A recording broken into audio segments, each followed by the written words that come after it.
you should get girls, right? It's not, no. I'm saying I always should get the prettiest girls I would get. You know what I mean? I always had flash cars. I always had those things. And it wasn't through the attributes of boxing, right? People thought it was from the attributes of boxing, but it actually wasn't from the attributes of boxing. And it was like, when you're that face, like, I was a name from secondary school. Everybody knew, oh, Spencer's the guy. So I've always had that. So, and if I look at guys who really made it, they were not the ones. They had something to really, really fight for. Do you know what I mean? And it's like, when I fought Dave Walker, I remember that was 5 million people watched that on BBC, right? It won fight of the year. Yeah, it was fight of the year. Fight of the year. And me and Dave Walker are really good friends. My mom passed away 2 years ago. And let me just say this before anything. Dave Walker came to my mom's funeral, right? And he brought my old boxing club, Lynn AC club captain, Harry Senior. He brought Harry Senior. Harry Senior, he had a really bad stroke, right? And he brought Harry because he's kind of like Harry's unofficial carer, right? And he brings Harry Senior there. Harry's at there, and everybody came to my mom's funeral. I mean, everybody. I was seriously, everybody came to my mom's funeral. Former world champions came, current champions. It was mad. I mean, ex-footballers who were big stars. It was mad. The amount of people that came to my mom's funeral. But Dave Walker came to my mom's funeral, and this guy, when he came to my mom's funeral, he helped tidy up. He was in the kitchen serving food, all those kind of things. It's like, so me and Dave's been friends. I'm saying, I was looking at that and I'm saying, look at this, how crazy things are, Dave.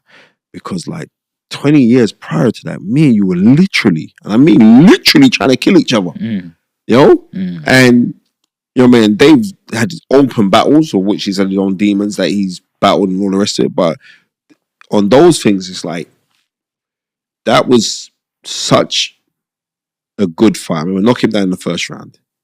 At the end of the first round, it was like if I was 20 seconds or 10 seconds earlier, he'd been knocked out. And he gets up and he's gone.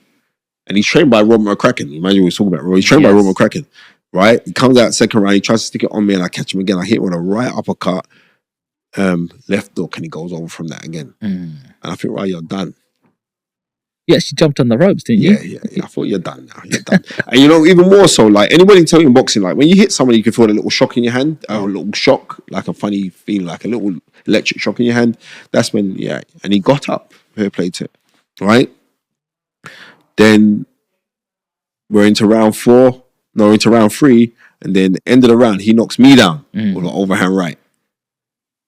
Then I get up, right? And then he comes out and he throws out a barrage of punches. I remember the referee Lee Cook stopped the fight. And I was like, what, are you stupid? Yeah. Because I'm telling you, I'm going to be real with you. Because in my head, I'm saying, all right, I'm on the ropes, he's throwing shots at me. And I'm saying to him, because I used to do this in the gym. I was really impressed by you at that stage because you were slipping and sliding. Exactly. He wasn't hitting you. He wasn't hitting you anything clean. You know what? I'm not complaining about that because that fight is part of history. And like, if I won that fight, I don't think people were talking about how it is. You know what I mean? Because it was that one of those ones. And when it's on fire, I said, what are you doing?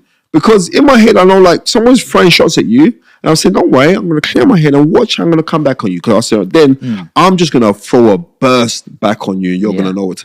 But the referee don't know that. The referee's thinking, right, you're not that. Dave Walker's a house fighter. You know what I mean? Dave Walker, they're one who they're pumping all the money to. BBC was pushing him as his big star, right? And I'm here upsetting the apple cart. So it is what it is. But you know what? There's no finer person to say that I've lost to because we're really good friends. Right? I mean, really good friends. And I've got nothing but love and respect for Dave Walker. Sure, like that's towards him. But what about in terms of the system? Do you think it's corrupt? Do you think it was? I don't think there's a no. Do you think there is racism in boxing? I think there's racism in boxing. I think there's racism in everything. Before we want to tackle racism in boxing, we've got to look at racism and what it is. Racism is a societal issue. It's not a boxing. It's just like, is there racism in the property development game? What you're into? You can say, of course there is. Because there's racism in every bloody thing, right? So I'm not going to say, oh, well, there's racism why I got stopped in the fight. No, I think it played a factor simply not racism. It played a factor to why I got stopped because one fighter was a house fighter He had the big promotional company behind him and everything else, which the referee's on, and the other guys took that fight on 7 days' notice, right? The other guy's coming there, he's a bit flash, and you know what? He's just about to knock out our house fighter, and there is a unspoken favoritism. And that's what it was. And I'm not fussed about it. I'm still healthy, strong. I'm good. My family's good. So Spencer, let me ask you, how do you deal with your losses? How do you deal with them? They're not that important. You know what I mean? And I handle losses just like you handle the wins. Right? Because keep on, it's like people we get so immersed in these wins, right? And I was never really that person. Because I didn't have to have the win to be cocky. I'd wake up, I'd be cocky. Wake up in the morning, I'd be confident. I wake up, that's how I am. So once you realize it's not about championing fights, it's about championing your relationship in life with your family, with your children, with your. Once you start realizing that, it's just about championing. Even like I've made a really disgusting mistake recently, right? That will have reverberations on family members, friends, opinions that they had of me, and all the rest of it. But then you have to realize, well, I still got to champion life, properly got to champion life because, as Jesus said, he without sin cast the first stone, right? Oh, you gonna put them stones down. You gonna put them stones down. So it's about that. So it's more about that. And like I said, like I'm really, really grateful that I'm on your show that I get to speak about this because. What mistake did you make? Can you share? I've made loads of mistakes. You know what I mean? I've hurt people that have truly loved me. You know what I mean? Who truly love me. I've stayed in situations where I haven't been happy and they haven't been happy, but you will stay there to think like, well, this is the right thing to do when it's actually not the right thing to do. You're just staying there for the sake of staying there. You know what I mean? And those are the things to me when. If you're blessed enough to get somebody that says, right, I love you and I want to spend the rest of my life with you because you are, never take that for granted, right?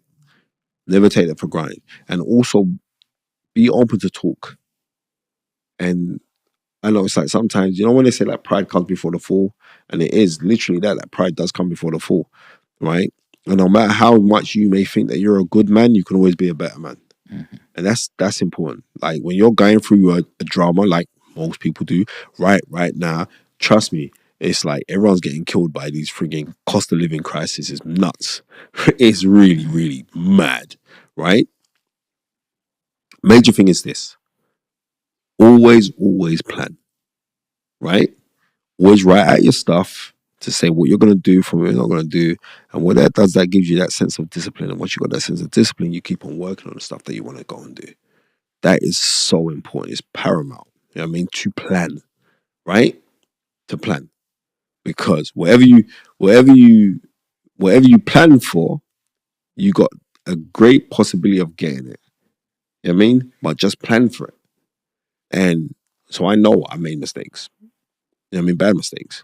You know what I mean? I know like my first child was somebody I wasn't with per se. And I haven't got the best relationship right now with my eldest daughter, which kills me because she looks just like me. You know what I mean? But we're not as close as we should. There's a lot of things that went on. Like after my mom died, I was not in the best place, right? I was not in the best place. And I know like my relationship with my daughter kind of subsided. And because of ignorance, or because you're thinking, well, I'm sending money to your mom each month, so it doesn't matter. No. Your child needs you there. I'm embarrassed because the opinion that my daughter will have of me, she don't remember all the things that I've done for her. She don't remember all the things that, well, daddy was like super dad.